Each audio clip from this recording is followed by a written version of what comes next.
the real punchline of this is we're going to go through an exercise on why don't all ocean color satellites or atmospheric satellites measure hyperspectral radiance at meter scales.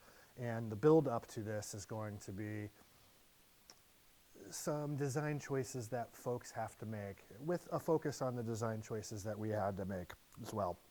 So not just including this because of the system engineering crew you're going to meet today, but because of the prediction that you wouldn't be here if you didn't have interest in satellite data or some desire at some point during your career to get involved in an aircraft, any kind of remote sensing program. Whether you're building an instrument for the field, you're building an instrument for aircraft, you want to get involved in proposing to satellite programs and so forth. So understanding some of these design choices are going to be important to help you navigate all of that.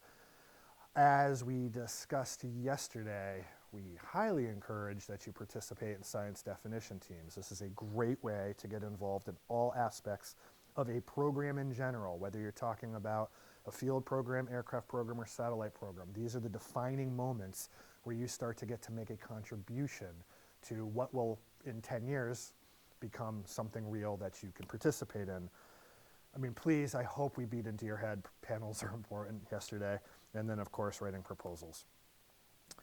All right, so punchline, you need to know how to choose which one, how to build it, because everything is going to come in different flavors, shapes, and sizes. So this is where we're going to start being interactive. That's your question. So start talking to me about what that mission might look like. And anybody can talk at any time. I'm looking for temporal resolution, spatial resolution, spectral resolution. What is your spectral range? What instruments do you want? What data products do you want? Because this is the beginning of your proposal.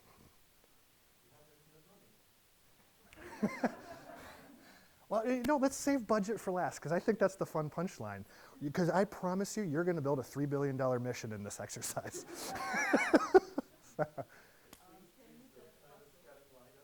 Scanning LiDAR. Whoa. So you already can't build this. All right, why do we want a scanning LiDAR? Let's start with that. And Brian, help out here. Yeah, so let's just get this out there that we don't have that. All right, okay, there we 3 to 10? Okay.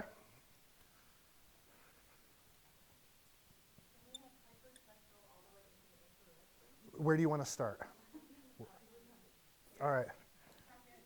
300 to what?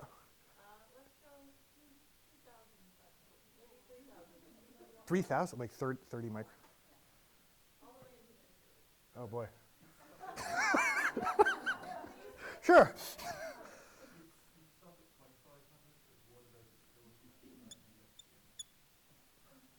Okay. What's your spectral step?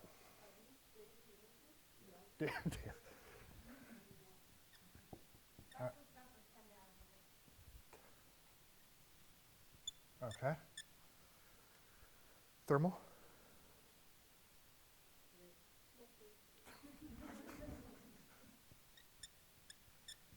Okay. Repeatability. You said daily. Okay. Spatial footprint. Tilt? All right. Gary loves tilt. Does the aerosol community care about tilt? I've actually been wondering that. Or do they suffer from tilt?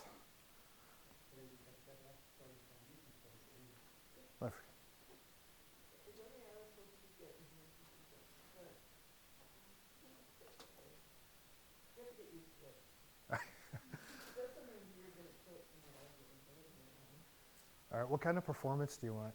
Like, throw out an SNR for the blue, let's say. Start with the blue.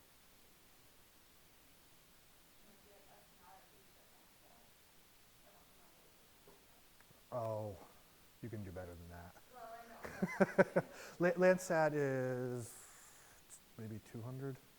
I'm just guessing. Pace is going to be 2,500. Okay. CWIFs for context is like 6 to 800. MODIS is 15. take that minimum? So you want low SNR? No, that's like the lowest level that's not as acceptable. Got it, okay. So we'll start with what, 1,000 or? 3,000. All right. Are we supposed to build in a little bit of like reality yet or not? Oh, reality would be awesome. All right, so how about red?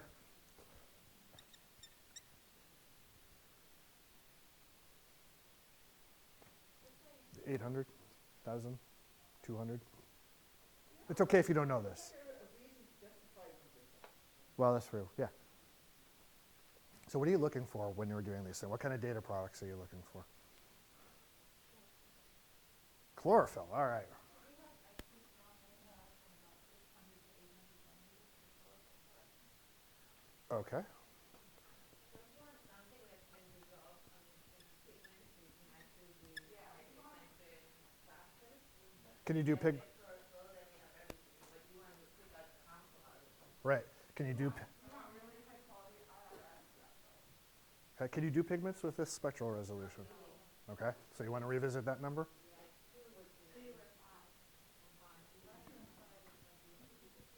Okay. All right. What about aerosols? Any? Multi. I like it. So multi-angle wall tilting. That's interesting.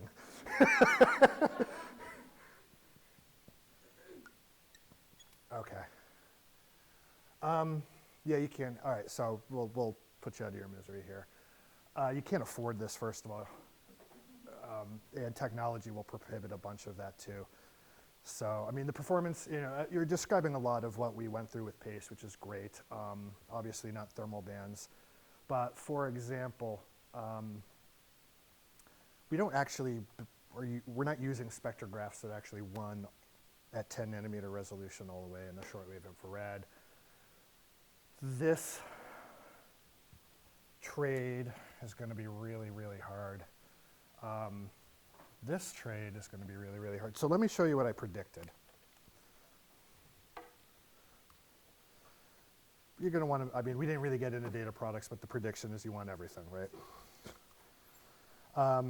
Yeah, well, active and passive, because we already talked about LiDAR. So you now have two different instrument systems already on there.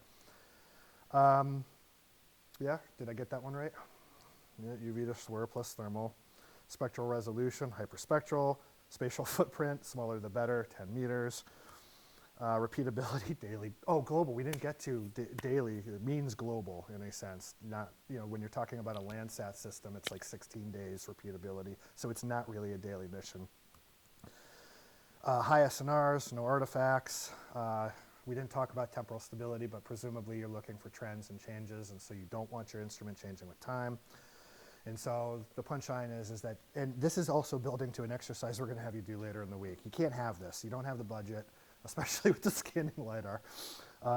It's really expensive to do thermal plus visible and SWIR too, because those are two different instruments. And thermal bands need SWIR bands need a lot of cooling. And a lot of cooling adds a lot of mass and a lot of extra technology.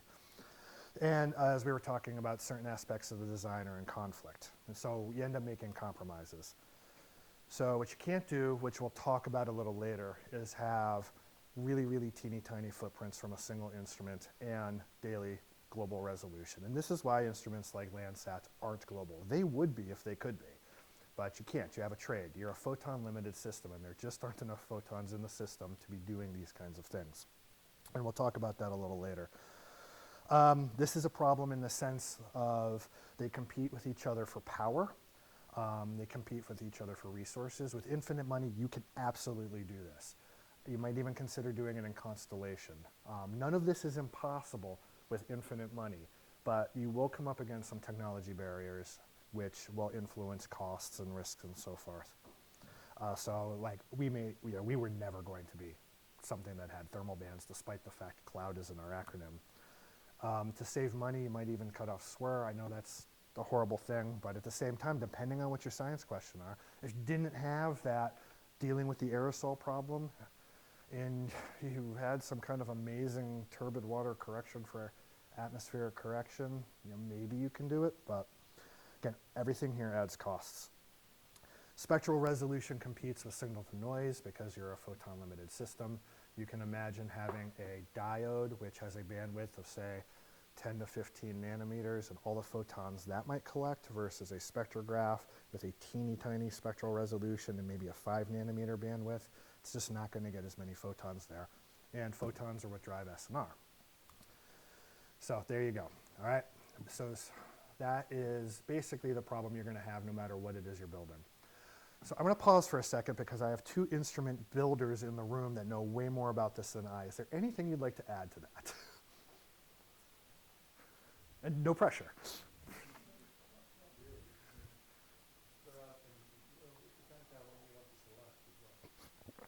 Oh, that's true. Yeah.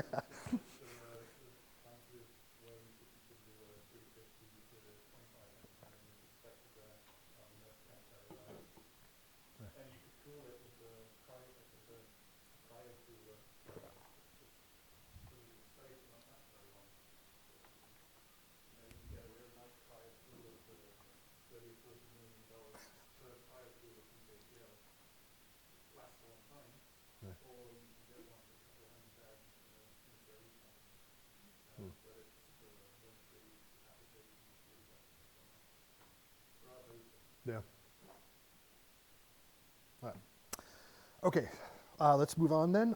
We mentioned very quickly yesterday, in the history of ocean color at least, that there's this push broom versus whisk broom option that one will have. So there are really just two fundamental designs here. You have the push broom instruments, which again operate a lot like your cell phone, in the fact that they measure continuously a block of pixels along the flight track. And so examples of this are HICO and Landsat, Maris and Olchi. What this actually allows, is, since it is not moving other than in the direction of flight, is you can collect a lot of photons at the expense of the fact you have many, many, many, many detectors. The alternative is a whisk broom or a scanning instrument here. In this case, it is actually, usually it's rotating in time.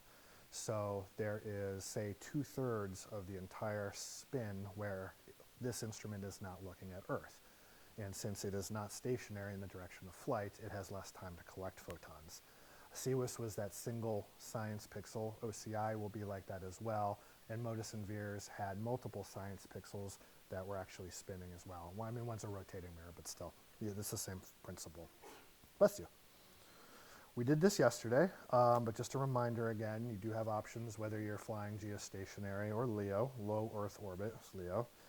In the interest of time, we will just mention that again, for the record, that geostationary has the benefit of basically rotating at the same rate the Earth does, so that it's dwelling on a certain point in time.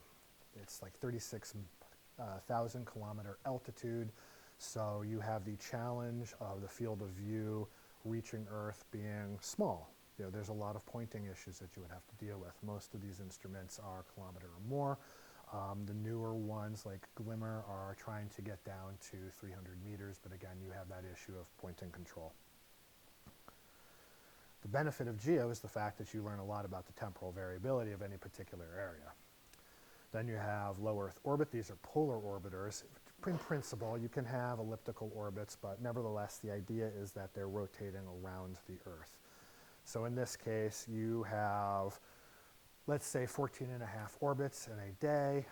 The repeatability depends on the swath width. If you're a Landsat-like instrument and you have a narrow swath, you won't see the same piece of real estate for 16 days. If you're a wide swath instrument like OCI will be, you'll see the same place on Earth every day. But there are, in that case, there wouldn't be these interorbit gaps that you're seeing, but that is fairly typical. They fly much, much lower, somewhere between 400 and 700 kilometers. So,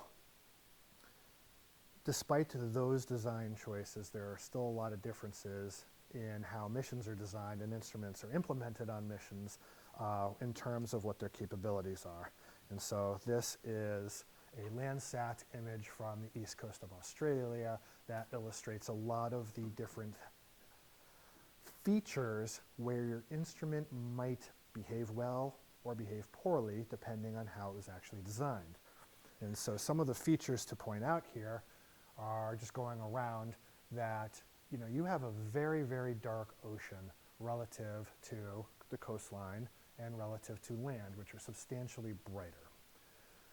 So building an instrument that has a dynamic range that can perform well looking at a dark target relative to a bright target is very, very challenging because it's a big dynamic range that they have to address. Now, an instrument like Landsat, again, is designed for bright targets like land, which is why they don't need high-performing, 2,000 SNRs in the blue, because they have a lot of signal already.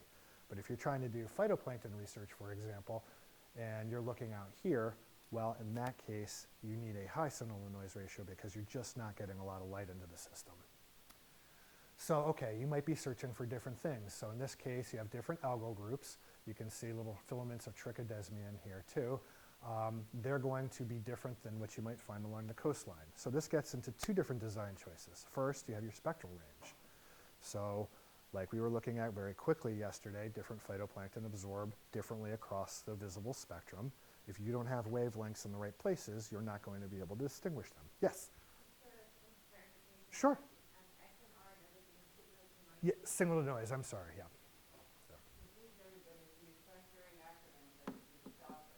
Yeah, it's a bad agency habit.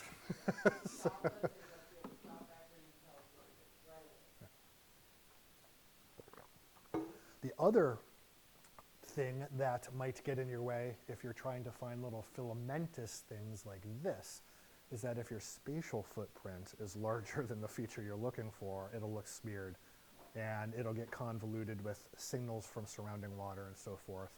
So yeah, if you're looking for teeny tiny things, you want a teeny tiny footprint. In this case, it's hard to see here, but there are image artifacts. And what I mean by that will be more apparent in a later slide, but there are stripes in this imagery. The reason stripes don't matter on a place like land is, again, you don't see some of these stripes when you're looking at a really bright target, but when you're looking at a very dim target, suddenly little differences in the detectors appear. That isn't necessarily bad depending on your application. If you're doing something operational or for societal benefit where you're just looking at the result of stream flow or an air quality event where you don't care what's happening yesterday, you don't care what's happening tomorrow, you live with these things. But if you're looking for things, I got get right to you, Luke. If you're looking for a long-term change and your long-term change is small, your uncertainty becomes unimportant. And if you're taking an average of a bunch of variable pixels in a box and your error bars exceed the trend you're looking for, maybe you're not getting the answer you think you are. Luke. Yep, I got a slide on that later. Yeah. And then, of course, there are just other things that actually go on. We already talked about GSD, but temporal repeatability, contamination by sun glint, we're beating the dead horse there. And then for atmospheric correction, there are certain bands that you would need too. And I'm, again, making this this is a legacy of an ocean color presentation, but the reality is this is true for any discipline, depending on what you're looking for. So again, one of the reasons you're here is you probably all have varying science questions. And while I'd love to believe PACE will answer all of them, we all know that's not true because it does something super well that nobody else can do. But it's a 1 kilometer footprint and it doesn't have thermal bands. And so you might have questions that it can't answer. That said, please give it a try. But the reality is it is this consumer's market, and this is a list of ocean color sensors from the Ocean Color Coordinating Group. And I just highlighted a couple of places for you to take a look at. Forgetting all the names, for example, just look at the swath width. They vary fairly substantially. The spatial resolution goes from anywhere from 250 to 375 to 1,000. The number of bands all vary. The range of the bands vary. And that's true for all of this is 2 columns, sorry. But you can see that all across. And so, when you're deciding which one to use, you kind of want this information.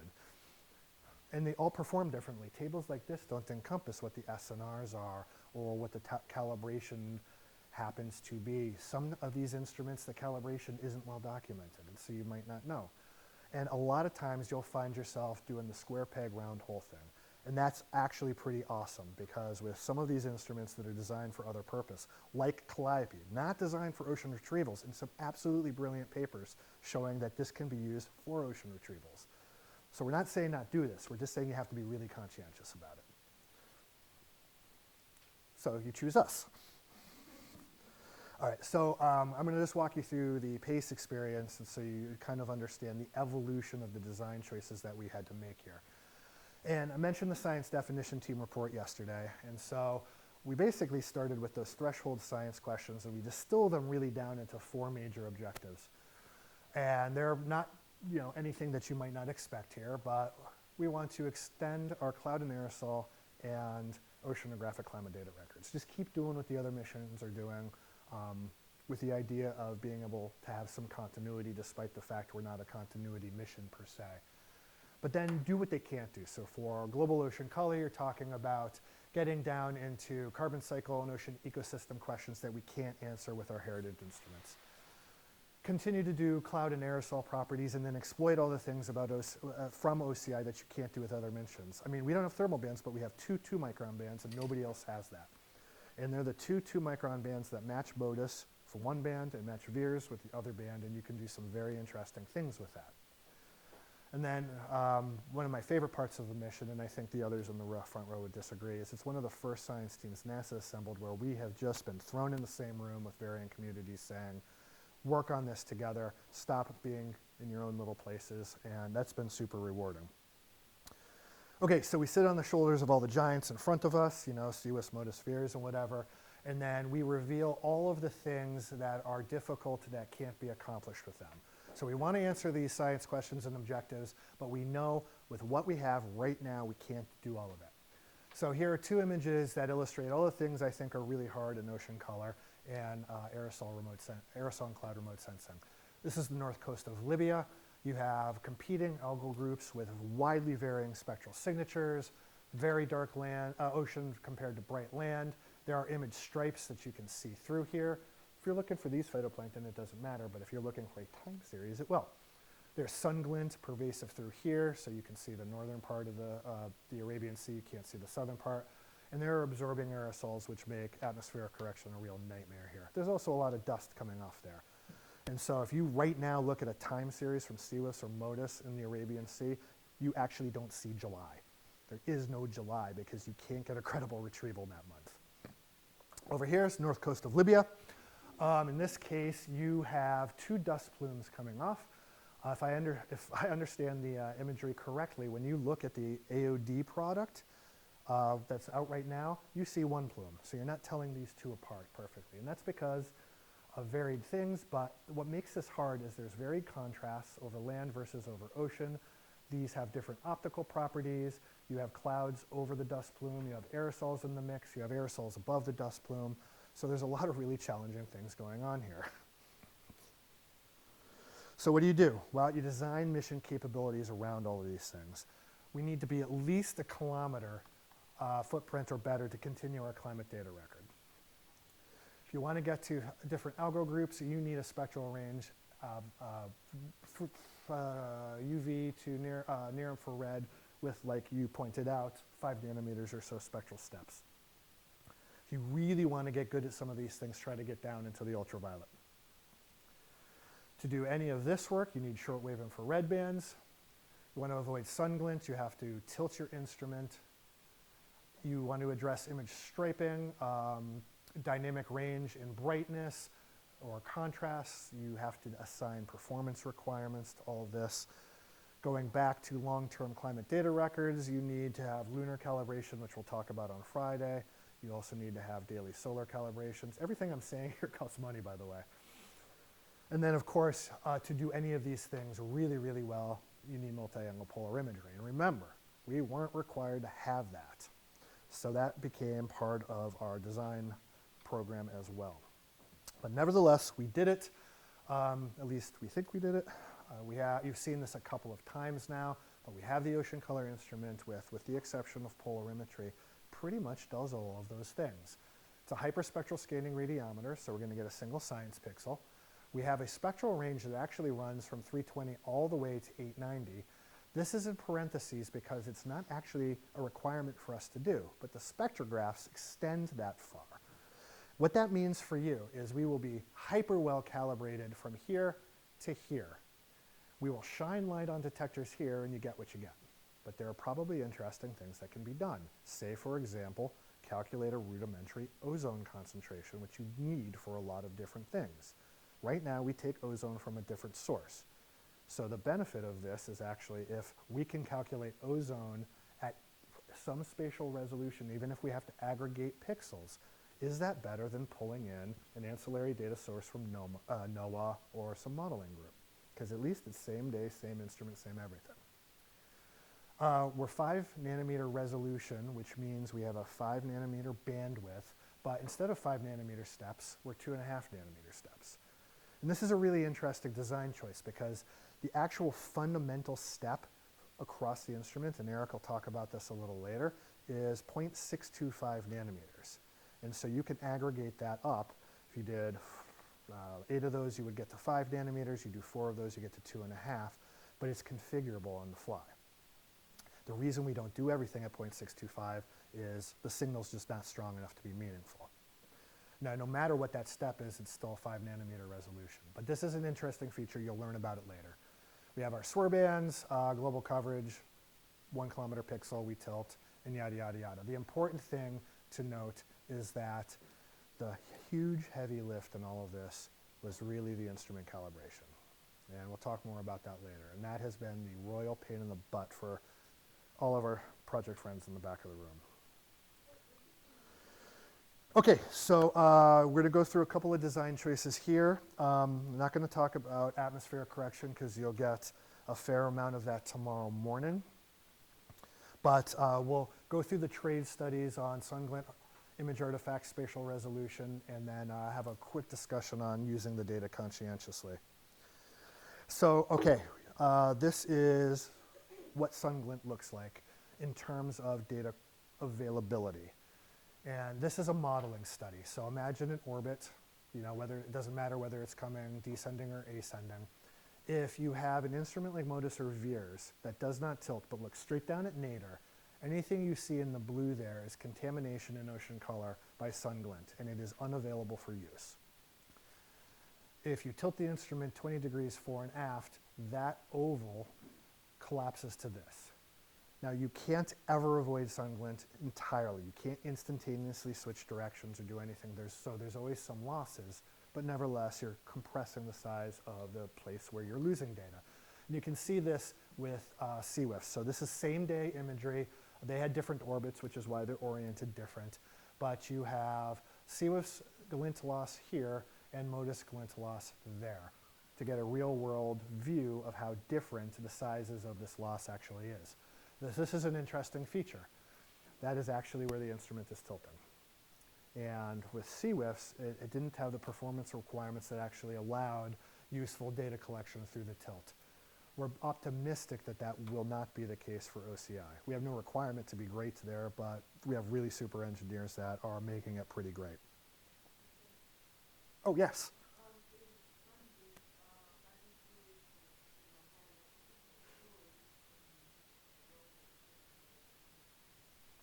It is, generally speaking, confined to low latitudes. You can, at certain times of the year, get contamination north or south because this pattern will move north and south with the season.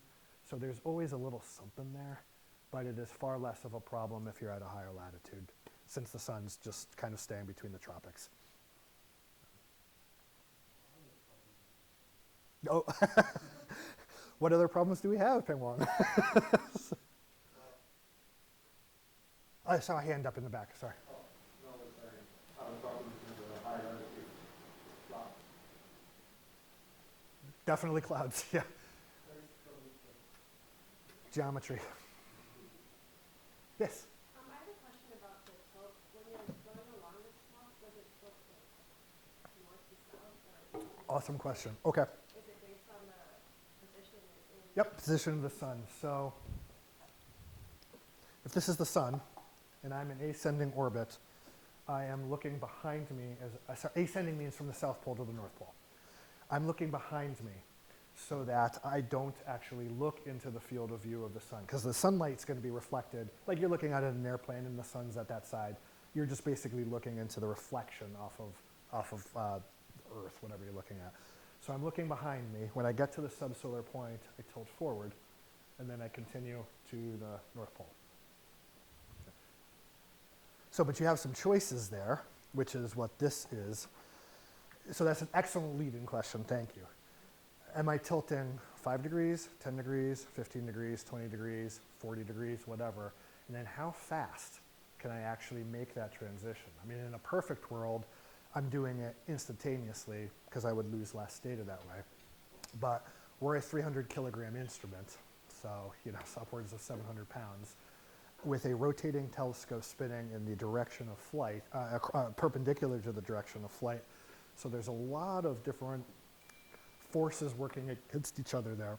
And we ended up having to articulate this to engineering. So a lot of this is intuitive to a pointy-headed scientist because I just know I don't want to look into the sun. But when you're asking somebody to actually build this, they're like, what does that actually mean? And how do I test that requirement? Because you don't do anything without having a test plan. And I'm just like, I don't know, don't look into the sun. And they're like, still, how fast do you want to tilt? I don't know. Just do it. And so one of the gentlemen that you'll meet on Thursday put this together. And what you're looking at here is tilt angle is a function of percent coverage loss for a singular orbit as a function of how fast you're tilting. And so what you're just basically seeing are these curves saying, if I had a 100-second tilt and I was a 20-degree tilt angle, I'm going to lose 9% of the data every time I'm in a certain orbit. What we landed on, mostly because of CWIS and CZCS heritage, is that 20-degree tilt worked really well for us. And that was the nice thing about the CZCS era that had that kind of incremental tilt. They could actually do studies because it's not just about how much you're losing. It is about the path through the atmosphere. So when you're tilting at high angles, you have a much longer path length through the atmosphere. And while that might be awesome for not losing coverage or getting more coverage back, now anything that requires geometry has to deal with that. And so that's where atmospheric correction or aerosol retrievals or whatever come into play. And so they actually did some nice studies that said, do we perform better at 10 degrees? And is the balance of coverage loss versus performance and atmospheric correction better there? And you're looking for this balance relative to 20 degrees. And they landed on 20 in the CZCS era. CWIS was just built with 20 degrees. So we went in with 20 degrees and then roughly did some math that said we'll try to get to 7%. So 20 degrees and 7% lands on, okay, we're going to have a requirement that we need to complete our tilt, and not just complete it, but stabilize on the far end in 60 seconds. And so that's what you write into the requirement. 7% in 60 seconds, and this trickles down into the nuts and bolts that are actually used in the tilt mechanism. So there's a deeper lesson in here. As you gain some experience and start doing these kinds of things where you're thinking about building your instruments, you need to learn to speak engineering. And Gary can attest that I suck at it. But at least we try. And that's why you have other people who can be the Rosetta Stone to translate, a science question into an engineering requirement. But don't underestimate how hard that is. And don't believe that the engineering team actually understands the science either. We simply don't understand each other until you spend some time getting together. And so one of our lessons learned is we talk every week, at least every week, and have lunch, and we go do other things so that you gain the familiarity. And if you don't gain any trust, you're screwed. You're screwed. Okay, enough on that. Yeah? Were there any simulations done to see if tilting a LiDAR would improve daytime signal performance, which is really interesting? Tilting a LiDAR? Background as possible and so you have to constantly with the scattering and LiDAR, I don't know, actually. They do tilt LiDAR, but mainly because it is horizontally and vertically. Because if you hit those horizontally and vertically, that can cause increase in signal loss.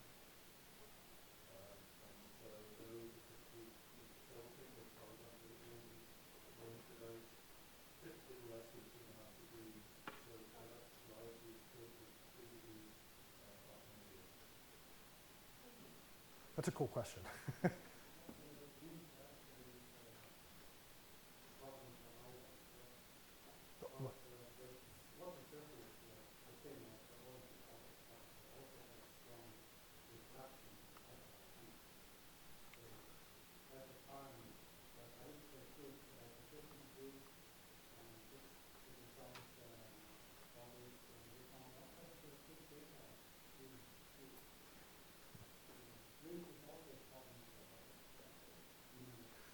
Just for my time check, you need at least 30 minutes, right?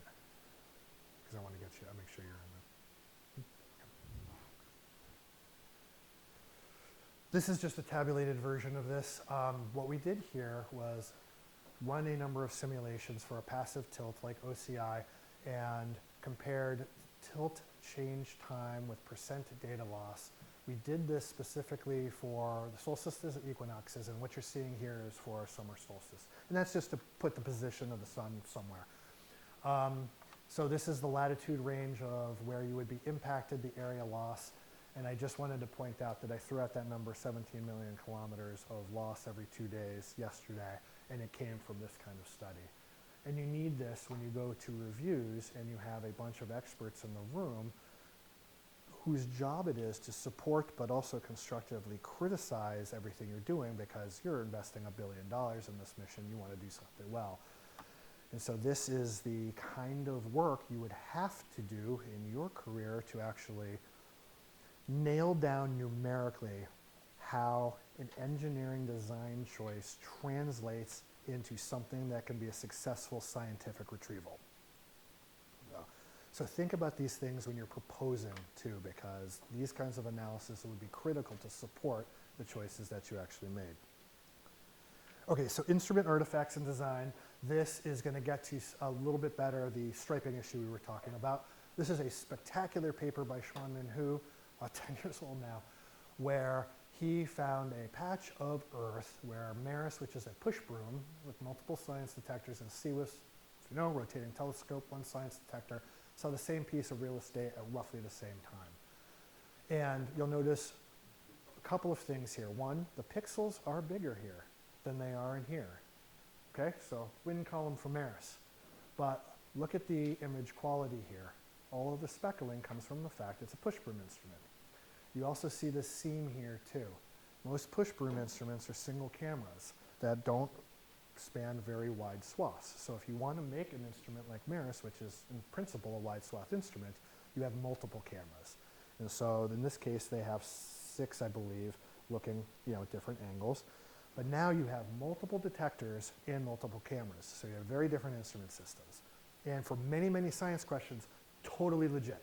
Not minimizing this at all. But for other science questions, it could become a problem. And all multiple detector instruments show stripes in ocean color. And I should modify that. It's going to show stripes in dim targets. So whether you're looking, it doesn't matter what discipline you are, but if there's not a lot of photons, you're going to see these stripes. So in this case, you can see what it looks like in VIIRS. VIIRS is a rotating telescope, but it has 64. It has a high number of detectors in its rotation cycle, and that manifests in these very organized stripes. And then you have HICO, which is a push broom instrument, and you can see that stripes manifest itself in there as well. We did a quick study to justify the use of a scanning telescope versus a push broom for OCI, and had to drill it down into science requirements again. And so what we did here was basically simulate push broom images of a water-leaving reflectance at 440 nanometers for a uniform ocean, and we started implementing calibration errors. So you can see some well-organized stripes here. You can see some not so well-organized stripes here. And all I want to really show you is what the noise might start looking like for this kind of system, and how it would manifest itself into a water-leaving value retrieval. And that's just manifested by these little error bars here. So there's nothing to deeply look at here other than to say that you can actually quantify some of the uncertainties and error you're seeing here. And if you do end up designing a push broom instrument, for example, you can do similar things to basically define what your miscalibration tolerances are. And then, as I've said many, many times, the trade is that you get larger science pixels versus smaller ones there. Okay, and then another cell for hyperspectral here. We're moving from multispectral radiometry to spectroscopy. It's really the first time NASA's doing this globally. All of the instruments I mentioned yesterday are graphically represented here. These are the wavelengths over the UV to shortwave infrared spectrum that they collect versus what you're going to get for PACE. The reason that this is important can be traced back to biology, and there are many, many studies on this.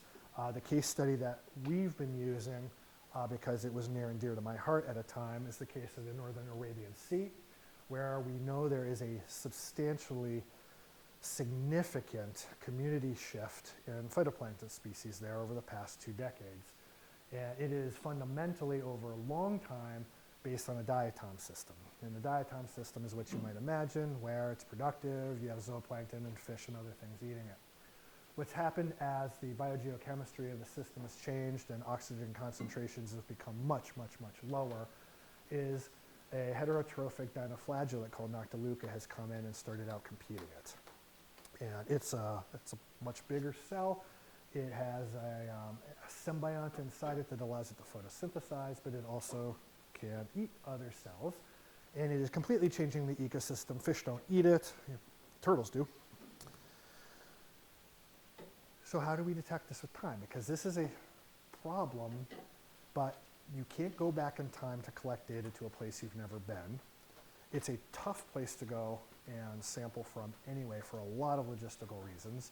And our heritage instruments necessarily can't see these things. But if you had an instrument that had everything you needed to trace the signal back, satellites are your answer, just trying to understand the root cause of all of this. And so if you look at VIIRS as a function of wavelength and a light absorption metric here, the diatom system are in black, the Noctiluca, turtle food Noctiluca are in red, and you'll notice there's only one unique piece of information. And you really can't tell apart these 2 organisms with one unique piece of information. So if you start making a hyperspectral system, well, basically putting different pair of glasses on, and you can see all of the interesting features in between the gaps there. So that's why we're doing that. Now, all that said, it's really, really cool to have teeny tiny pixels. And this is mouth of Chesapeake Bay. You're not too far from here. What you have is a Landsat image with the grid system of MODIS overlaid. And so if you don't care about a lot of these things, and you want to see teeny tiny features that are sub-pixel in MODIS land, this is gorgeous. Going up estuaries, so pixel size does matter, and I don't want to oversell, the other instruments like that. Yeah.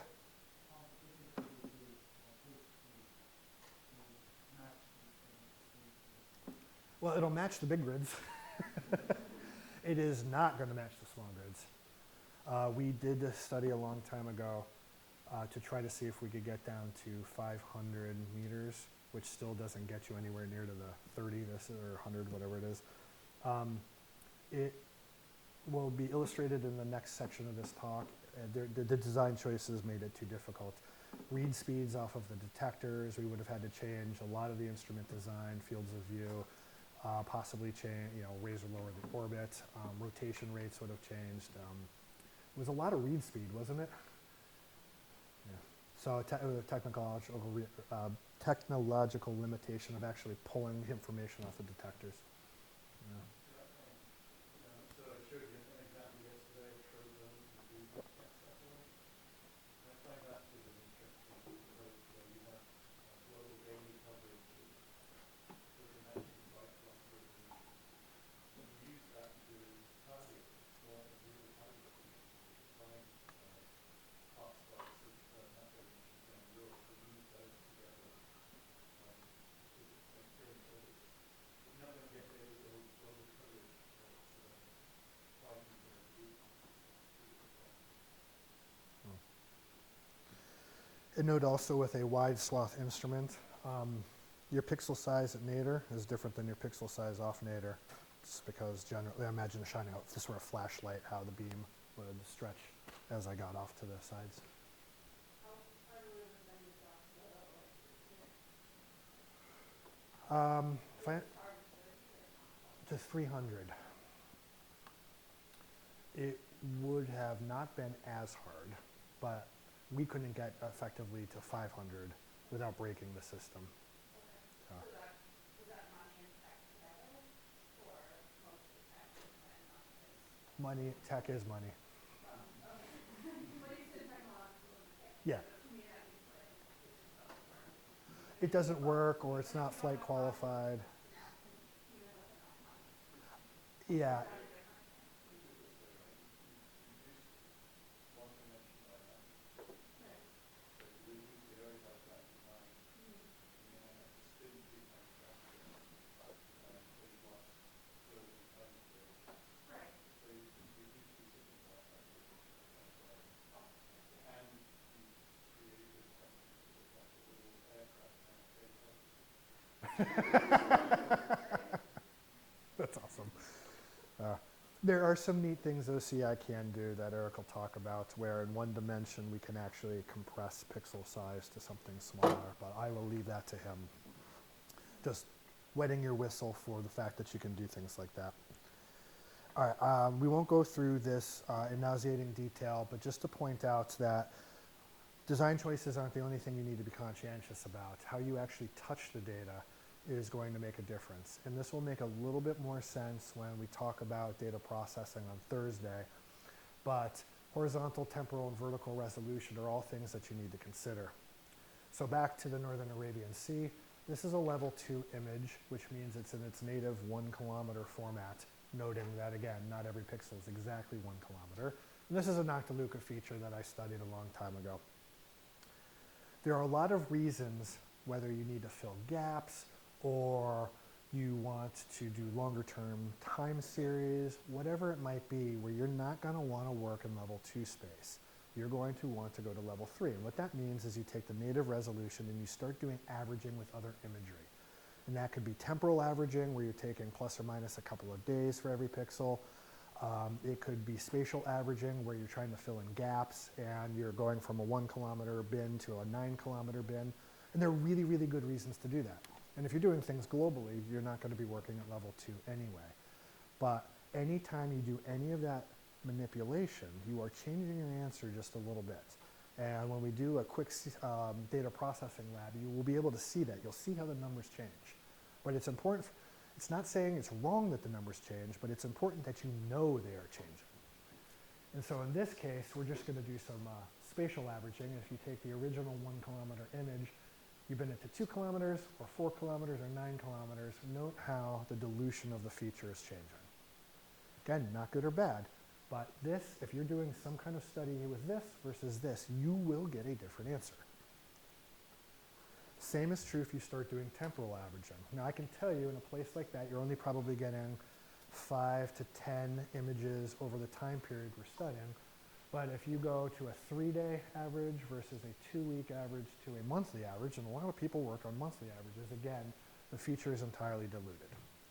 So just be aware of these things, particularly, when you're thinking about how you're going to use the data based on what instrument you're taking.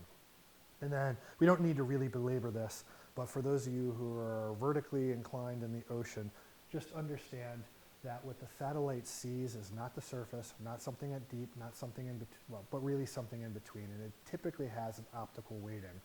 And what that means is that it is getting kind of an exponential average of everything across the first optical depth. 90% of the signal is roughly what you're seeing there. So if you have a phytoplankton feature that looks like this, and you sample, you're out in the field collecting water, at 2 meters and at 12 meters or something like that, how you treat this data and you compare it to what the satellite's actually seeing makes a difference. If you only look at the surface value and that's all you care about, you're going to get that number. If you take the average of the two, you're going to get that number, but what the satellite's actually seeing is somewhere in between. So you have to be conscientious in all 3 dimensions here. Space, time, and verticalness. All right, last, quick exercise. I'm running out of steam and we need to get to Lorraine. This will be the thought exercise that answers the title of the slide, title of the presentation. Why don't we do this? What does a photo-limited system actually looks like? This is, Brian mentioned the Ocean Optics webbook. If you want to go really slowly through this, Kurt Mobley, who is amazing godfather in the field, wrote a great chapter on it. All right, we're going to do 3 case studies here. We're not going to belabor the math. Hopefully you just trust that I did it correctly. We're going to talk about a stationary satellite staring at 1 meter squared for 1 second. So this is, kind of like a geo thing. It's not really moving. And a moving satellite staring at that 1 square meter, and then a moving satellite scanning side to side. And that's pretty much what the OCI experience will be.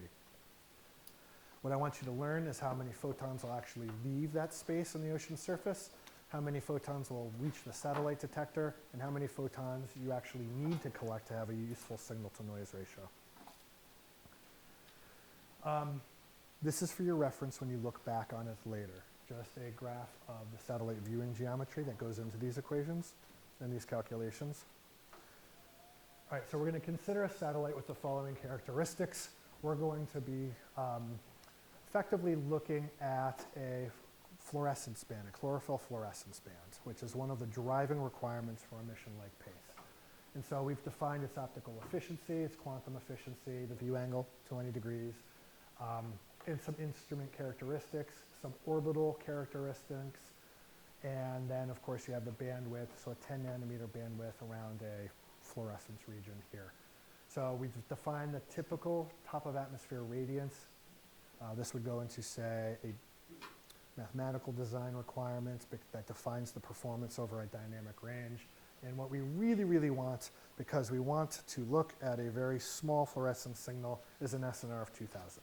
So again, focus on the fluorescence channel. In this case, we're oversimplifying what SNR means. It's basically the number of photoelectrons over the square root of the number of photoelectrons. Again, this is a gross oversimplification, but it's instructional. All right, so you define the power reaching the detector for 1 square meter and a 1 second integration time defined there. This is the number of photoelectrons actually reaching the detector. And that's for top of the atmosphere. So remember yesterday where the ocean doesn't contribute 100% of the signal to the top of the ocean, and it gets lower and lower and lower percentage-wise as you get towards the red. Let's assume that 5% of the signal reaches the detector, then the number of photoelectrons from the ocean surface reaching the detector is roughly 190. 190 electrons. That's an SNR of roughly 62. The integration time needs to be raised to 8 minutes to get to 1400. So you'd have to dwell for 8 minutes to actually get the number of photoelectrons in this scenario you need to reach your desired SNR. But this is a stationary satellite taking a quick peek at Earth. So you're not going to sit and dwell for 8 minutes. All right, so let's make this harder. Let's do it as a moving satellite that stares at that same footprint. So in this case, you need to take into consideration the ground velocity and the reduction in integration time from 1 second to a much, much smaller number. You can repeat all those calculations, and now the photoelectrons reaching the detector are less than 0.03. That's an SNR of less than 1. I can't fly a mission like that. I can't sell that. So now we say 1 meter is untenable. Let's increase to 1 kilometer. This increases the integration time by 3 orders of magnitude. The area increases by 6 orders of magnitude. You repeat the calculations, the new area, the new integration time, and now you get 28 million photoelectrons reaching your detector. That gives you a wicked high SNR, which is awesome. So this is a mathematical representation of why push-broom instruments are attractive, because they're not spinning. They're operating very much like this.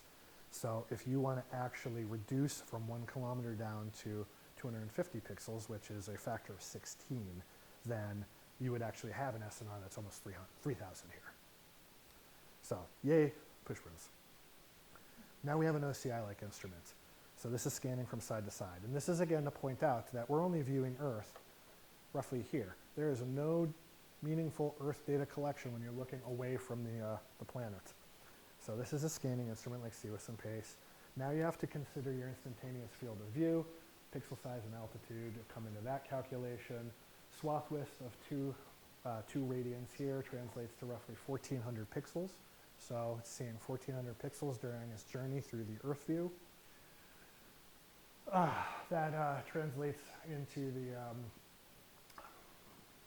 the number of pixels, sorry, duh. So you divide the 28 million photoelectrons that we had in the previous example by 1,400, leaves roughly 20,000 reaching the detector from the ocean surface. But the useful duty cycle of the scan mirror is really less than that, it's 1/3. So we're only talking, in this case, about 6,000 ocean surface photons that we can use for this. Propagating that result gets you to 120, and that's an SNR of roughly 346. So what we need is greater than 16 times the number of photons to reach the detector there. Which is why, if you look at the original science definition team report that had a definition of SNR of 2,000, which is the whole reason we used it in this example, take a look at this column. It's the only band that's at 4 kilometers. Now, we've overachieved. Eric will show you how we've totally overachieved. We're doing this at 1 kilometer, but it was a heroic effort to increase the number of photons there. Okay, so good luck. Wish you all the best. I have no doubt as I'm starting to retire and looking back at emeritus status, you will all be the future. Sorry, that's a lot, but it's important that you realize that this is a lot. It is really hard to be successful here. This is why it takes 20 years to go from conception to launch in a big dedicated mission. So I think I'm done. I'm done. No, that's not necessary. Any questions before we hand this off? Yeah. This might be a budget issue, but has NASA ever talked about doing a constellation, like a small constellation of satellites, kind of designed to a constellation to help mitigate some of those issues with trade-offs? Fantastic question, and yes, absolutely. In fact, what Lorraine was presenting yesterday in the EOS era was kind of a constellation in a sense. They don't really have a lot of constellations on the big flagship missions planned. Like the AOS program, the Atmosphere Observing System, will have two observatories. The coastal SBG won't. But there's some interesting work out of Copernicus too. So if you're thinking about the Sentinel program, which is ESA and EUMETSAT, like right now, and for Olchi, there are 2 of them, on Sentinel A and Sentinel B, and they're getting ready at some point to launch Sentinel 3C, which will have a 3rd Olchi. And I don't know exactly what their decommissioning plan is, but they're thinking that way. They are doing the same for their version of a Landsat-like instrument called MSI on the Sentinel-2 series. And what they found is exactly what I think you're touching on here, is instead of 1 instrument with 16-day repeatability, you actually reduce it to almost 5. And then if you start, and this is where the really interesting NASA Copernicus conversations are coming in, because if you start thinking about Landsat 8, Landsat 9, and the 2 Sentinel-2 instruments, now you have 4 similarly operating instruments that all have different designs, but now you're starting to fill in the gaps. And so these kinds of constellations can increase your temporal repeatability while maintaining small spatial footprints. And so yeah, the answer is yes, they're talking about this. And then there's the whole talk about small sats and CubeSats, where if you're not doing climate research and you can afford cheaper instruments, you fly a bazillion of them, and then they fill in the gaps too. And I see Laura was raising her hand in the back. Yeah, so no, and you touched upon the issue of intercalibration and making sure you have climate quality data. So the issue with the CubeSats, which is what you could probably afford as a constellation, is the kind of calibration you can have. And so right now we're not at the point where we can get climate quality data from a constellation of CubeSats. Not that we're not going to get there, but that's not currently where it is. If you had a constellation of CubeSats, and again, Jeremy did a great job at providing an overview of how difficult it is to actually design a mission, because you have all these trade-offs between temporal resolution, spatial resolution, and everything in between, and then you have obviously the spectral issue. And so ideally, we would have this huge constellation that would afford us the temporal, the spatial, and the spectral resolution that we need to observe things, for example, in the coastal ocean. But the issue is actually getting at those kinds of data. For SBG, which is the new mission that NASA is designing, that Woody is program scientist on, one of the questions, and SBG is doing exactly what Jeremy said with partners internationally. So SVG's revisit time is 16 days because of the spatial footprint, because they wanted something that was, I think they settled for 16-meter spatial resolution. But 16 days sucks for coastal processes. You just really can't do anything. And so they're partnering with international space agencies, I think Israel and European Space Agency and the Italian Space Agency, to really reduce that revisit time to something that's a bit more manageable. But there was a push by headquarters to ask SVG if they would consider a constellation of small sats, because SVG is two larger buses. And fortunately, SVG pushed back with a lot of the trade studies that Jeremy has mentioned, and I'm sure you'll hear throughout the week, saying if you really do want that climate quality data, we cannot do this with 5 small sats. And so we might get there. Right now, the best promise for constellation is that international collaboration, if we want to keep the climate quality data that we need for the type of studies that we do. Mom? You're gonna see quite a lot of these like data companies popping up all over the place. You know, they're offering this hyperspectral data, constellation, stuff like that. And I yet to see any of those constellations like thrown out there. But think about all these constraints like Jeremy was talking about, and the fact that additional constraint because you have to produce a lot of climate quality data. You know, throwing stuff up there to follow the course here, things like that. You don't even have to have such a high estimate. There's whole trade-off we can make to actually achieve that stuff. So it's not that we suck and we don't know how to make it teeny tiny and make it awesome, but you're not saying that they suck. They do great stuff, but again, what's the science question? We have the constraints, the quality data, we're here to do the awesome science. And they're going to copy us. And then we figure out, okay, we're going to need to do this, we can like, you know, and then you throw these whole like little private satellites that can do magic. And again, but you know, you guys can do that, but you can also do this. I'm not saying that any of them is bad, but you know, it's easy to do that if you do this. If that makes sense.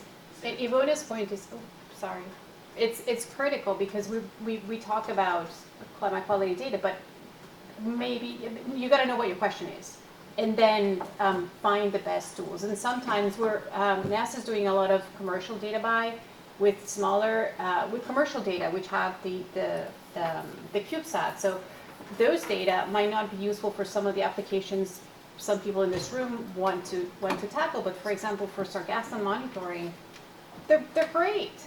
So it really comes down to the kind of question that you have, and then just as Ivona said, is use the tools that really do answer that question. And if there aren't those tools, design them. Is the Optical Collaboration of the Italian Space Agency and space? There's one tool that where Ryan was talking about the triple and some really exciting space to be calling them and No formal collaboration that I know of, but I imagine that'll happen organically.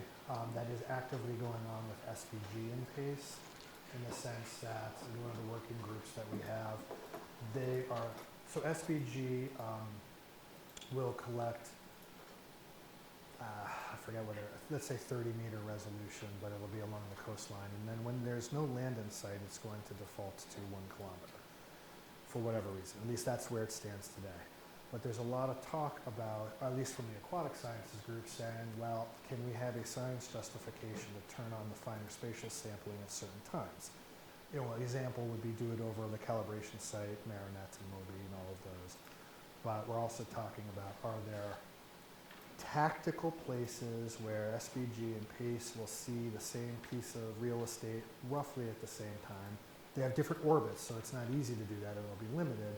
But that offers a lot of opportunity for intercalibration or studies on, you know, different temporal scales, different spatial scales of the real estate you're looking at.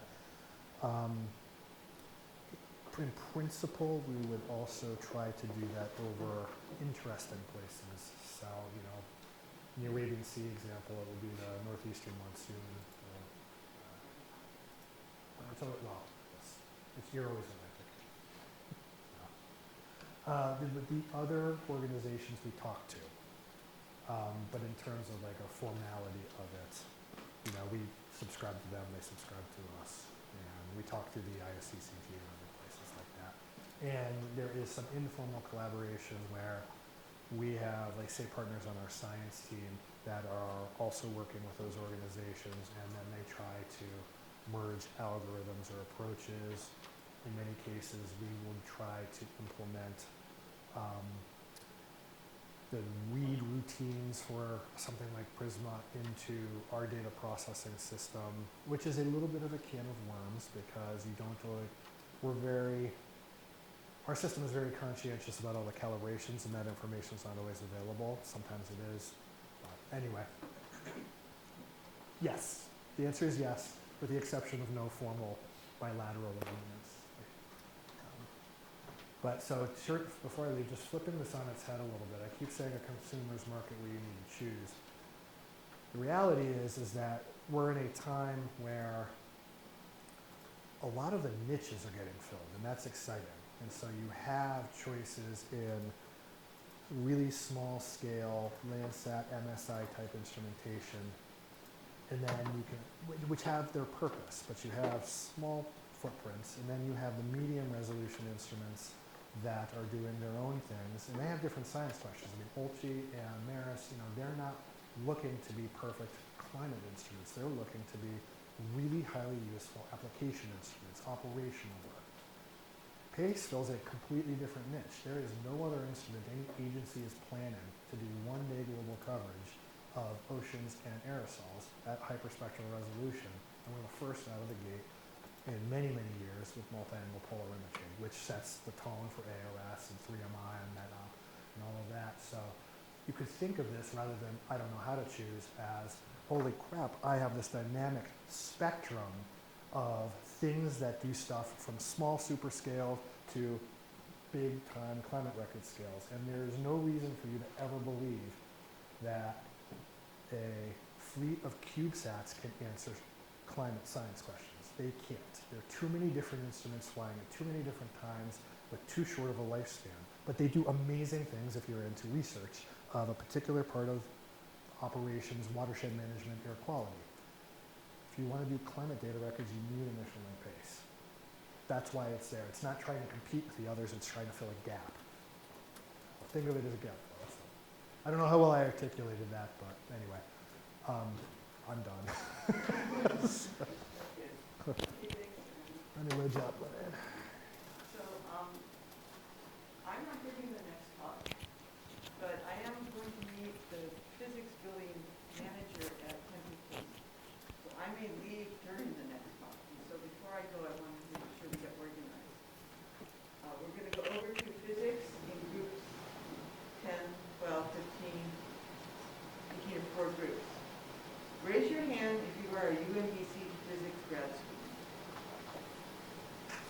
Okay, of the UMBC physics grad students, raise your hand if you know how to find fourth floor.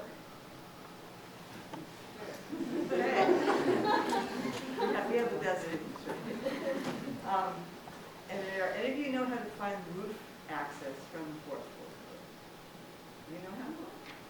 All right.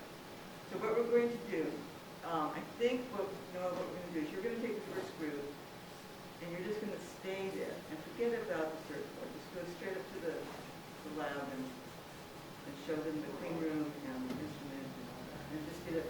And you'll do the you'll show all 4 groups. You'll just stay there. Okay.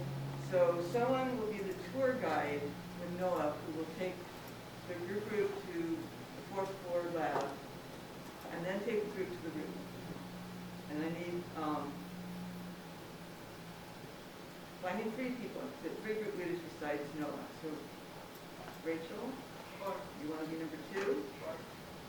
And who else knows how to do this? People in that row? Okay, you'll be number 3. And someone back here, yep, okay. So you'll be number 4, all right? So you'll take your group up to the 4th floor where the clean room is. And then when Noah's done talking, then you'll take them to the roof. I will be on the roof. So it'll just be two places. And I was going to sit here and tell you stories about the Harp Cube story, how unlike OCI that, so how many people you said? 500 to 300? You can use whatever. It was hundreds of people to build OCI. We did it with 8. So, and they're not all the same 8 people, you know, there's been some rotation. I had a predecessor who went on to build it. So we had 8 people and a bunch of students. So there's going to be a drastic difference when you see our lab, and you can see it in 15 minutes compared to tomorrow when we go to NOAA. We go to NASA and see what they're doing there. But we are doing it, and I also wanted to say the Harp Cube is at a stage, very final stage now, that it's completely built. NOAA completed its baseline testing over the weekend. It has one more test to do, and then we're transporting it to Goddard on Thursday. Okay? And it'll go to Goddard, and it has a bunch of things to do at Goddard. It has to go through testing and calibration at Goddard. Expect to give it to Goddard, deliver it officially in October, and we'll get bolted on spacecraft. And I heard from the INT manager that as soon as she gets it in her hands, she's bolting it to the spacecraft, which is what Vanderlei wanted. Vanderlei is a PI of Harp 2. We're just trying to cover for him while he's in Brazil. It would have killed him to deliver his instrument and have to put it in storage because he wants to, characterize it for something. So it's going to go directly from the carrying case to the instrument, to the INT manager, who is going to immediately put it on storage. So you can't touch it. So he's anyway, I was going to tell you a long story, but more than that, I think it's more interesting if Noah tells you how the thing works. And Noah is a member of this class, and he is a graduate student. It's who does most of the work on our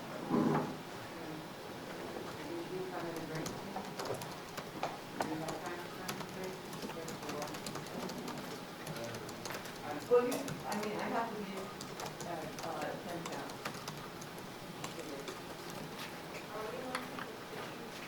Yeah, no, let me say that again. Absolutely no photography in the Harp Cube area. Absolutely none. Your cell phone texts, and you have to answer please text me the phone. Once you're on the roof, then I show you area there. This isn't going to be a terribly long talk, so I think we'll have a break.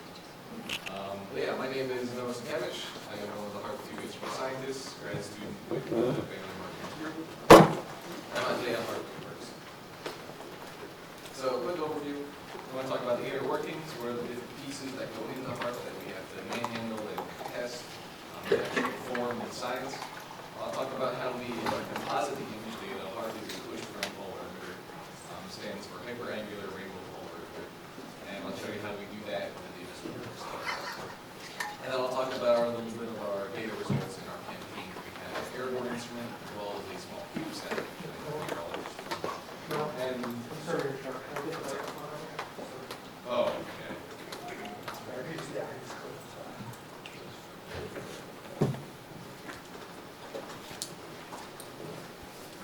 Alright, cool. And I'll finish up with level 2, some of the retrievals that we found. So, quick, you got to do a lot of history today, but how about history of polar images? In space, there's been plenty of airborne campaigns for polar images. In space, there's not been very many. Basically, the cold air instruments have spanned the early 2000s, and there have been 3 of them. 2 of them had very short lifetimes. The third one finished in 2011. And then there was Harp Cubesat, which, as you can see on here in the tiny corner. So we were the first polarimeter in space in about 10 years, and we did that with a tiny 3U CubeSat. Harp 2 is the follow-up to that, and it is going on pace right there in the corner right next to OCI. Here you have Vanderlei Martins, the PI, standing right next to a scale model of pace that we had in our conference room. So you've seen a bit of how push-broom polarimeters work, or push-broom instruments in general. Harp is the same idea, where it's scanning across the scene onto a CCD.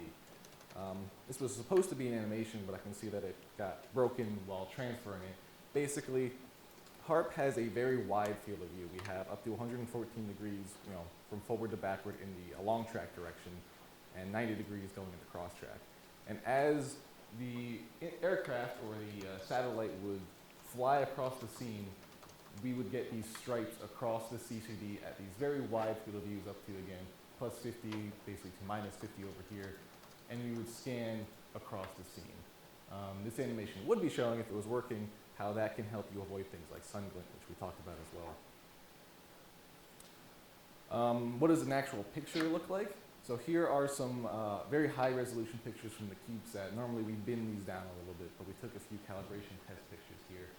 And what I'm showing you here are not just that we have these 4 spectral bands, 440, 550, 650, and 870, but also that those bands are basically partitioning our CCD. These horizontal lines that you're seeing are these spectral bands. We have very tiny spectral filters that cover the pixels on the CCD, and basically what we are doing as we scan through is we're taking those individual lines and making pictures from them. Charge coupling device, that's just a camera interface. It's how you collect photons and turn it into a picture. The phone has one, a lot of instruments have them. And so basically the whole optical chain of Harp is essentially this little figure I made right here.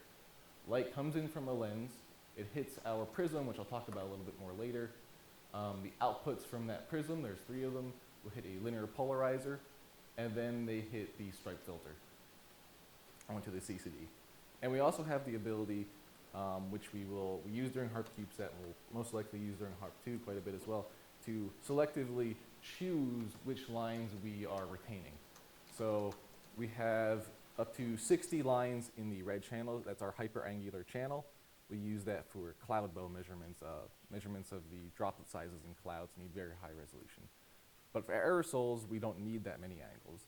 So to save on data, we often turn off some of the other wavelengths and try to just retain as much angular range instead of resolution.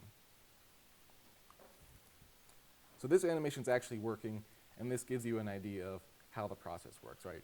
We have this stripe filter, just colors on a square grid on top of the CCD. And as we go through the scene, this is raw pictures from the Harp Cubesat.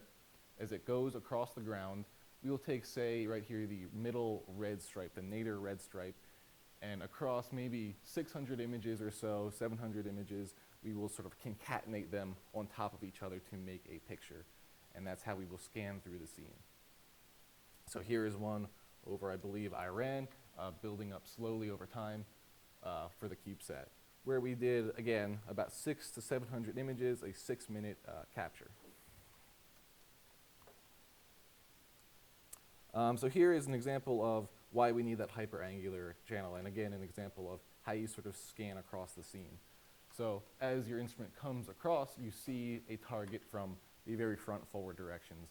And as you scan over it, that same target will be seen by your nadir pixel down in the middle, and eventually your backwards pixels as well.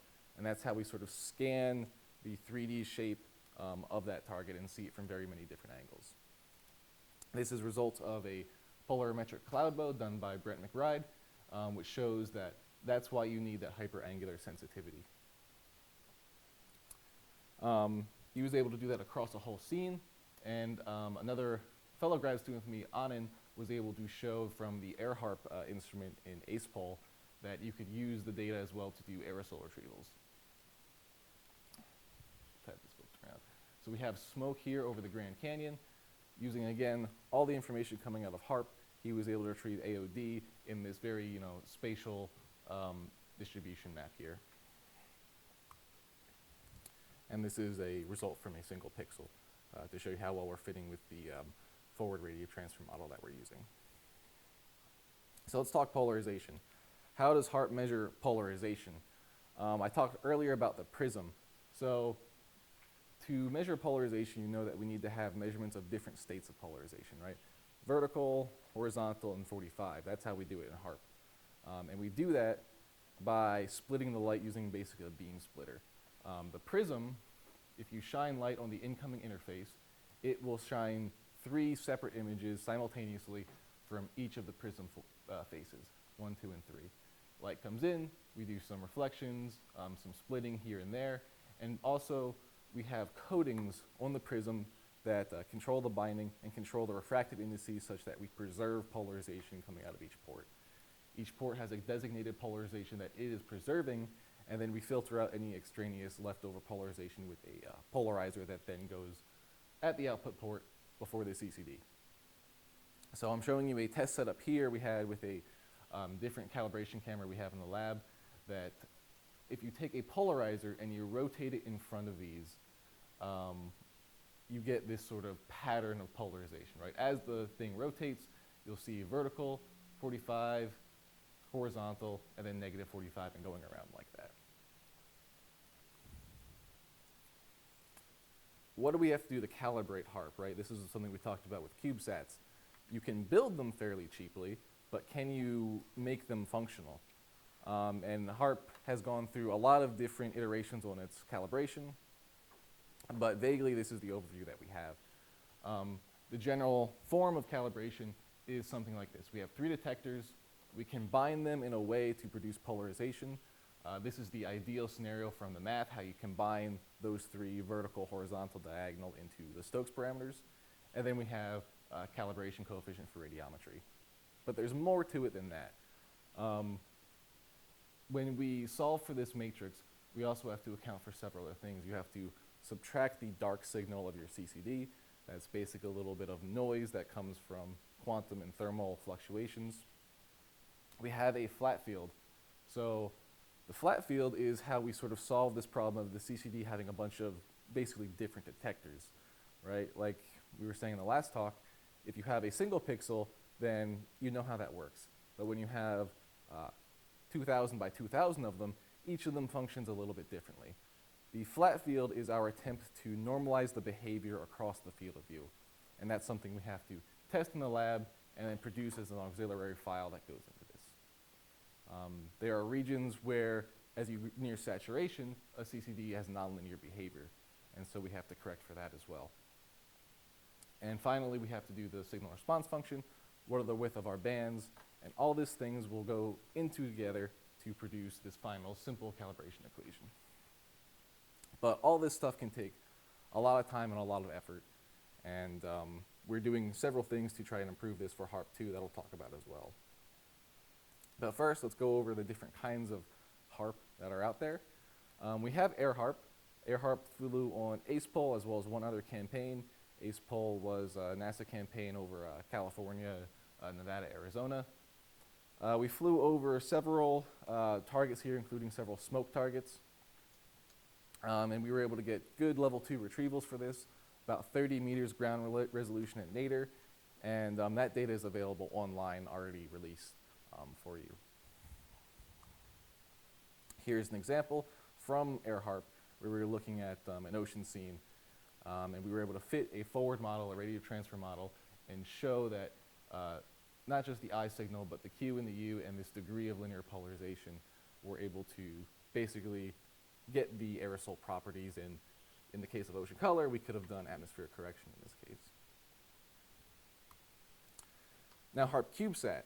So Harp Cubesat was built over the course of several years. It went up to the ISS in the end of 2019, and they booted it out the window on February 19th. That's what you can see here. I believe this is a little spring gun or something like that. I don't remember exactly. But they launched it out. It stayed in the orbit of the ISS and slowly descended over the course of about 2 years. No power because it's a CubeSat. It's about yay big, this wide. No power, no nothing. It just did what it did and took pictures. We did not have continuous capture. There was not enough memory, not enough power, and not enough downlink bandwidth to do continuous capture. So what we did was selective capture. We went through and we picked targets that we were interested in. So over the course of 2 years, which was almost double our expected lifetime, we got about 64 captures that were science-ready captures, captures that looked at the ground and did what we expected it to do. There were many captures where we told it to take a picture and the command to go up didn't go out, or maybe it didn't quite point properly.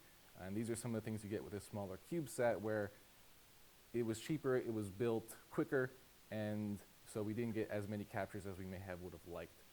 But 64 science captures, as you can see here, one of the research people from our group, Richard, he calculated that we have over 100,000 images, and that's coming from, all 3 detectors put together. And you can see here the distribution we have across the globe. I will follow up here showing all the captures again in polarization. So you can see some scenes here, like this one up here, the polarized cloud bow signal coming across this. A few others, you can see a similar sort of signal. And that's, again, the strength of the polarization is that anything we can see in RGB, we can also see in polarization. What does that really look like? So I'm showing here an animation going through all the scans in our red wavelength next to the Sahara Desert. Basically, again, you have a nadir swath, which is almost a rectangle, but as you go through the far angles, this sort of fisheye lens effect is showing up where you're getting a distortion. And this is the effect we're talking about, where you get a sort of ground resolution smear the farther the angle you look at it is. And that's something we have to account for as well, with averaging out certain pixels and doing a lot of characterization of the lens on the front of it. So one of the difficulties of our data, though, is that there's a lot of it. When you get a data file from Harp, presumably you have at least 60 images in the red wavelength of this size, all at different angles, and in all the other wavelengths you'll have up to 20 of them. So you could have up to 120 large push broom images for a single capture or granule. So if you ever get your hands on our data, if you download, say, the Harp data, you'll have to process through sort of a structure kind of like this. We have the geometry parameters, what are the angles that you're seeing, as well as the different polarization parameters on a wavelength basis. And depending on the level of file, level 1B, level 1C, these different sort of binning structures, which will be very relevant for Harp 2 and PACE, you'll have a latitude-longitude grid that may be common to all the different push brooms, or it may not be. Each push broom may have a different sort of lat-long grid to look at, because again, they have different resolutions. Here's another one showing the strength of combined measurements. So for Harp Cubesat, we tried to time it up with other instruments, and we tried to look at events that other people were interested in. So there was this big dust plume off the Sahara where everyone was interested. They called this, I think, the Godzilla dust storm or something like that in 2020.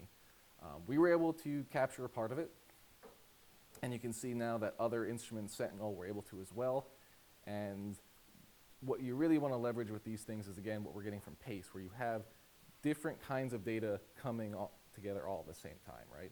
Something like PACE, where you have hyperspectral, hyperangular, and polarimetry all coming together. It's like having a super instrument that you couldn't possibly build all in one. But by combining different data sets, you get so much more information content. So I'm going to open up to questions now. Here is a closing slide thanking our whole team. I have Harp 2 here scanning Vanderlei down in Brazil, as he is right now, I'm sure.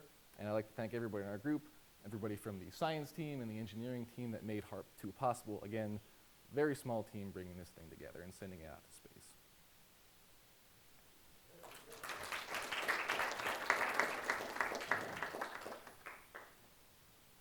Yeah.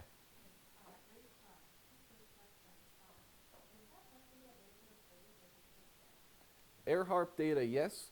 Harp Cubesat, not yet. So we're still trying to figure out sort of vicarious calibration and validation of the Harp Cubesat data.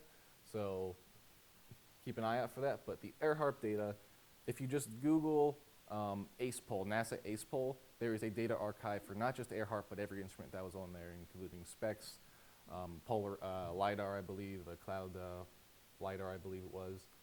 So that data, yes, you can play with.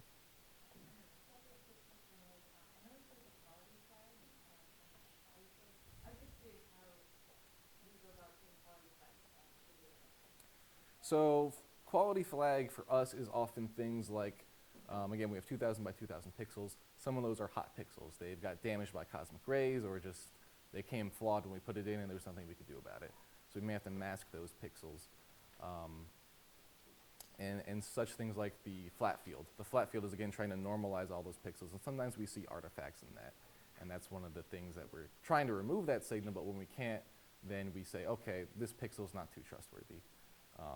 Also, if you have, again, totally saturated pixels, right? One pixel catches a cloud at just the right angle that you see those, very bright crystals. It saturates, you can't get any data out of that. So stuff like that. Yeah. I don't know too much about this, but why do you need CCD sensors and not, CMOS substrates or something? I've heard that they're more efficient and can use on copper. So we use the CCD. I'm not sure the exact original design choice. That was before I joined the group. I know that we use the CCD because it has a good response in the wavelengths that we were interested in, as well as I know with CMOS a lot of times you want to try using cooling. We didn't have anything for that for HARP. It is ambient temperature. That's another reason why we can only take 5-minute captures, because it starts to get hot. So mostly a cost and just design. This fit the spec and we could get it. That's maybe the answer. Yeah, the fact that we could get it. Right? Easier said than done a lot of the time. You have to beg to get these things. Right. Yeah, if I can make a comment. The CMOS is newer technology, so they both use silicon material as a substrate that is sensitive in the UV through the near infrared. CMOS being newer technology oftentimes is really exciting, but can be troublesome when you want to build a flight instrument, because you need something that you know is good. And oftentimes, developing a new technology for a very specific application like HARP sounds great, but can lead to a lot of challenges that are unexpected. So sometimes it's better to go with something slightly older that's more deterministic. Yes, we know how CCDs work very well. I think our group's already been working with them a lot. So again, with calibrating, especially we have 3 of them, the CCDs are really work with. Okay, I was going to ask, what kind of lead time do you need? Any other questions? Yeah. Okay, so To develop or build?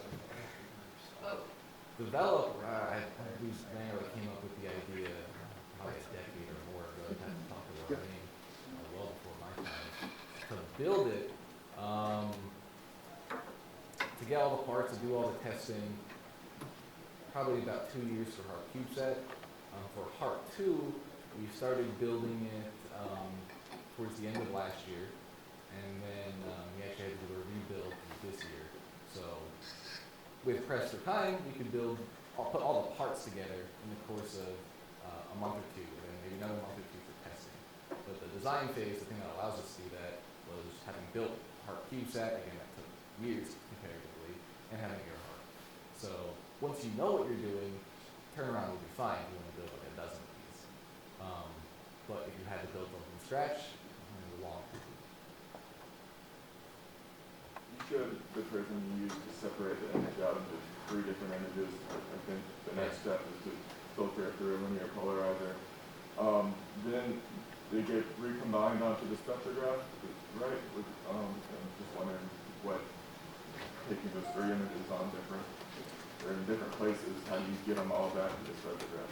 So that's one of the very difficult things with HARP that we call, alignment, where we have to basically adjust the detectors on, almost micron scale to make sure each pixel, each detector is seeing the same thing. We have a target up in the clean room that we put on the wall, LEDs, stuff like that, that we are taking pictures of all the detectors when we're building it, and we're saying, okay, this one's everything's shifted to the right in this one. Let's move it backwards a little bit. And we're just manually doing that. That's another difficulty if you wanted to mass produce these things, is that currently we don't have a way to nicely align those aside from just brute forcing it with 2 people in a lab and a lot of prior knowledge to how that works. What's the angular step between pixels? Do you know? 0.05 degrees, right? Take 114 and divide it by 2048. Right, it's spread across that.